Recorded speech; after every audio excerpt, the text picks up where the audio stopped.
দেশের স্বাস্থ্যসেবার করুণ দশা নতুন কিছু নয়। সরকারি হাসপাতালে স্বল্প টাকায় যে সেবা মেলে সেখানেও অবহেলার অন্ত নেই। বেসরকারি সেবায় উচ্চ খরচ, এই ব্যয় সামাল দিতে গিয়ে 2022 সালে দরিদ্র হয়েছে 61 লাখ মানুষ।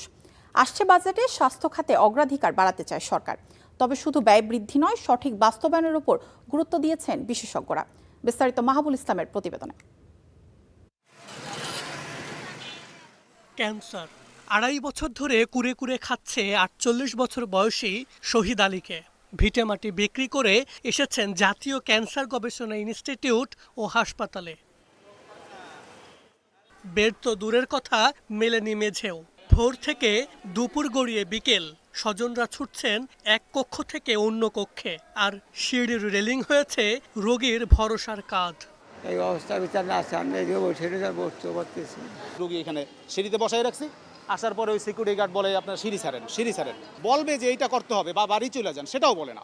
কতগুলো টেস্ট ধরাই দিছে, টেস্টগুলো করতে যায় তাও করবে না, তাদের পার্সোনাল চেম্বারে পাঠায়। এ তো গেল ঢাকার চিত্র। গ্রামের প্রান্তিক স্বাস্থ্যসেবার অবস্থা আরও ভয়াবহ। খোদ স্বাস্থ্যকেন্দ্রে কাজ করা কর্মীর মেয়ের ঔষধও মেলে না কমিউনিটি স্বাস্থ্যকেন্দ্রে। বাচ্চার যে কিছু প্রাথমিক পর্যায়ে যে ওষুধগুলো আমার সবসময় রাখতেই হয় ঘরে, কোনো সময় যদি না থাকে সেই ক্ষেত্রে আমার এইখানে পাওয়াই যায় না। আমার দৌড়াইতে হয় সেই ঘিওরে, না হলে মানিকগঞ্জ। বাংলাদেশ পরিসংখ্যান ব্যুরোর সাম্প্রতিক একটি জরিপ বলছে, প্রাথমিক ও বিশেষায়িত 60টির বেশি রোগে মাত্র 11% মানুষ সরকারের স্বাস্থ্যসেবা প্রতিষ্ঠান থেকে চিকিৎসা নেয়, কিন্তু সেখানেও মেলে না কার্যকর সেবা। সরকারের উন্নয়ন গবেষণা প্রতিষ্ঠান BIDS এর সাম্প্রতিক একটি গবেষণার তথ্য বলছে, চিকিৎসা ব্যয় মেটাতে গিয়ে 2022 সালে 61 লাখ মানুষ দরিদ্র হয়েছে। এছাড়া অর্থের অভাব, রোগের ভয়, পর্যাপ্ত জ্ঞান না থাকা সহ স্বাস্থ্যসেবা কেন্দ্রে নিয়ে যাওয়ার মতো সহযোগিতা করার কেউ না থাকায় 65.19% মানুষ চিকিৎসা সেবা থেকে বঞ্চিত হয়েছে, যেখানে ভয়াবহ চিত্র উত্তরাঞ্চলের জেলাগুলোতে।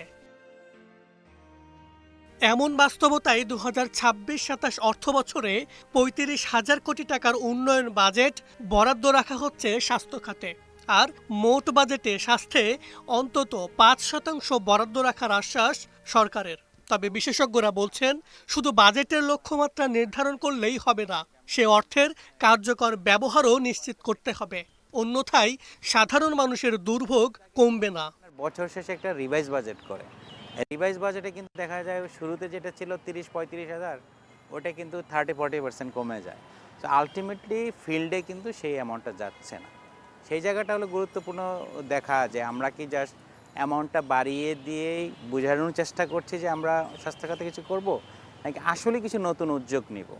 জনগণের দুঃখ দুর্দশা দূরীকরণে বাজেটকে জনবান্ধবভাবে ব্যবহারের তাগিদ বিশেষজ্ঞদের। মাহবুল ইসলাম, স্টার নিউজ, ঢাকা।